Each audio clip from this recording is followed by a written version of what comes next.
ಅವ್ರ ಬದಲಾವಣೆ ಏನಿದ್ರೆ ಅಲ್ಲಿ ಮಾಡ್ಕೊಳ್ಳಿರಿ, ಬೀದಿ ಮೇಲೆಲ್ಲ ಯಾಕ್ರಿ ಡಂಗೂರ ಅವ್ರಿಗೆ ಅಲ್ಲಿ ಯಾಕೆ ಅಂದರೆ ಏನೂ ನಡೀತಾ ಇಲ್ವಲ್ಲ.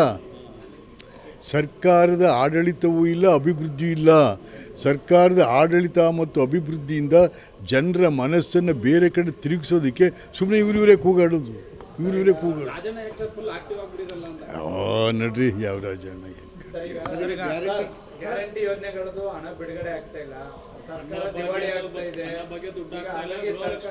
ಒಬ್ಬರು ಕೇಳ್ರಪ್ಪ, ನಾವೇನು ಹೇಳಿದ್ರಿ ಜನವೇ ಹೇಳ್ತಾವ್ರೆ, ನಾನೆಲ್ಲ ಹೇಳೋದು ಜನವೇ ಹೇಳ್ತಾವ್ರೆ. ಇವ್ನು ಯಾವನ್ರಿ ಮಾಡಿದ್ರಿ ಸರಿಯಾಗಿ ಮಾಡು, ಯಾಕ್ರಿ ಇದೆಲ್ಲ ತಗೊಂಬಂದರು, ನಮ್ಮ ಹೆಡ್ತಿರಿಗೆಲ್ಲ ದುಡ್ಡು ಕೊಡ್ತೀನಿ ಅಂತ ಅಂದ್ಬಿಟ್ಟು 2,000 ದುಡ್ಡು ಇಲ್ಲ ಪಡ್ಡು ಇಲ್ಲ ಹಂಗೆ ಕೂತಿದೆ. ಅವಳು ದುಡ್ಡು ಬರಲಿ ತಡಿ ಅಂತ ಅವಳೆ ಮನೆಯೇ ಮುರಿದೋಗೋ ಪರಿಸ್ಥಿತಿ ಬಂದಿದೆ ಮನೆಗಳಲ್ಲಿ. ಯಾರು ಒಬ್ಬರು ಕೇಳ್ರಿ ಸ್ವಾಮಿ, ಇದು ಯಾಕ್ರಿ ಹಿಂಗೆ ನೀವು ಹೇಳ್ಬೇಕದನ್ನ. ಸರ್ಕಾರಿ ದಿವಾಳಿ ಆಗಿದೆಯೋ ನೀವು ಹೇಳ್ಬೇಕು, ನಾವೆಲ್ಲ ಹೇಳೋರು. ಮಾಧ್ಯಮದವ್ರು ಹೇಳ್ಬೇಕು ಏನಾಗಿದೆ ಅಂತೇಳಿ. ಒಬ್ಬ ಮಾಧ್ಯಮದವರು ನನ್ನ ಪಾರ್ಟಿ ಇಟ್ಕೊಂಡು ಹೋದ್ರು, ಯಾರು ಹೇಳೋರಿದ? ಯಾರಪ್ಪ ಹೇಳೋರು?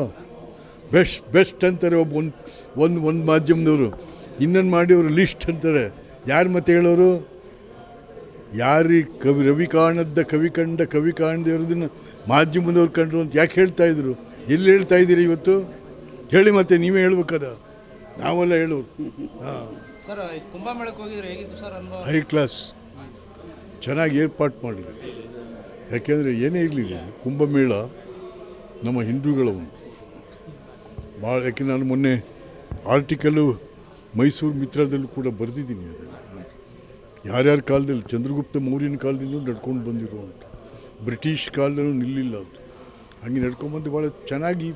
ಅದೇನೇ ಆಗಲಿ, ಯೋಗಿ ಸರ್ಕಾರ ಒಳ್ಳೆ ಏರ್ಪಾಟ್ಗಳು ಮಾಡಿ, ಅಲ್ಲಿ ಮರಳು ಮೇಲೆ ನಡೆಯೋದಕ್ಕೆ ರಸ್ತೆಗಳು ಮಾಡಿ ಯಾವ ಥರ ಮಾಡಿದ್ದಾರೆ ಗೊತ್ತು?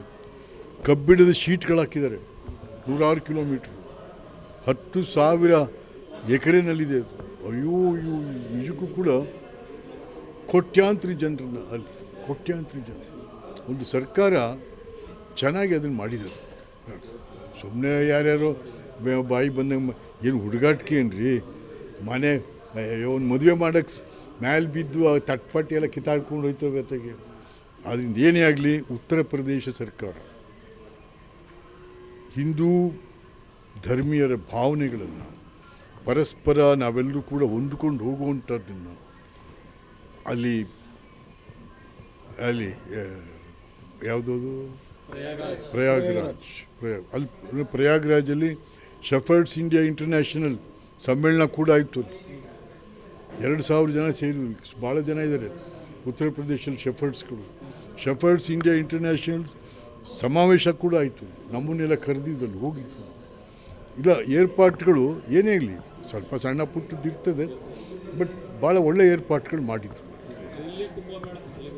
ಕುಂಭಮೇಳನೇ ಅದು ಗೊತ್ತು. ಈಗ ರಾಜ್ಯದಲ್ಲಿ ಬಜೆಟ್ಗೆ ಸಿದ್ಧತೆ ನಡೀತಾ ಇದೆ, ನೀವು ಏನು ಎಕ್ಸ್ಪೆಕ್ಟೇಷನ್ ಸರ್ಕಾರದಿಂದ ಏನು ನಿರೀಕ್ಷೆ ಮಾಡ್ತೀರಾ? ನೋಡ್ರಿ, ಏನು ಹೇಳೋದು ಗೊತ್ತಾಗ್ತಾನೆ.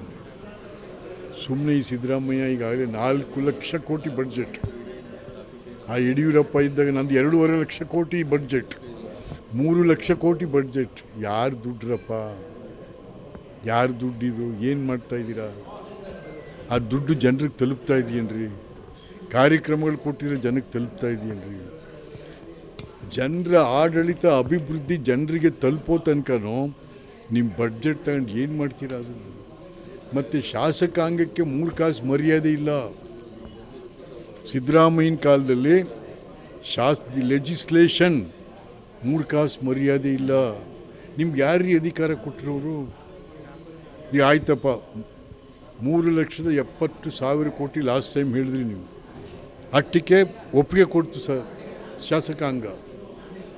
ಅಷ್ಟಾದಮೇಲೂ ನೀವು ಏನೇನೋ 33 ಜನ ಮಂತ್ರಿಗಳಿದ್ದಾರೆ, 42 ಜನ ಮಂತ್ರಿ ತರವೆ ಅಂತೆ ಅವರು, ಏನದು ಕ್ಯಾಬಿನೆಟ್ ರ್ಯಾಂಕ್.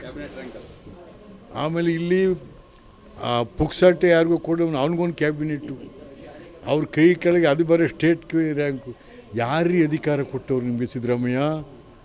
ಎಲ್ಲ ಈ ಶಾಸಕರು ಬಾಯಿ ಮುಚ್ಕೊಂಡು ಕೂತಿದ್ದೀವಿ. ಯಾರು ನಿಮ್ಗೆ ಅಧಿಕಾರ ಕೊಟ್ಟವರು?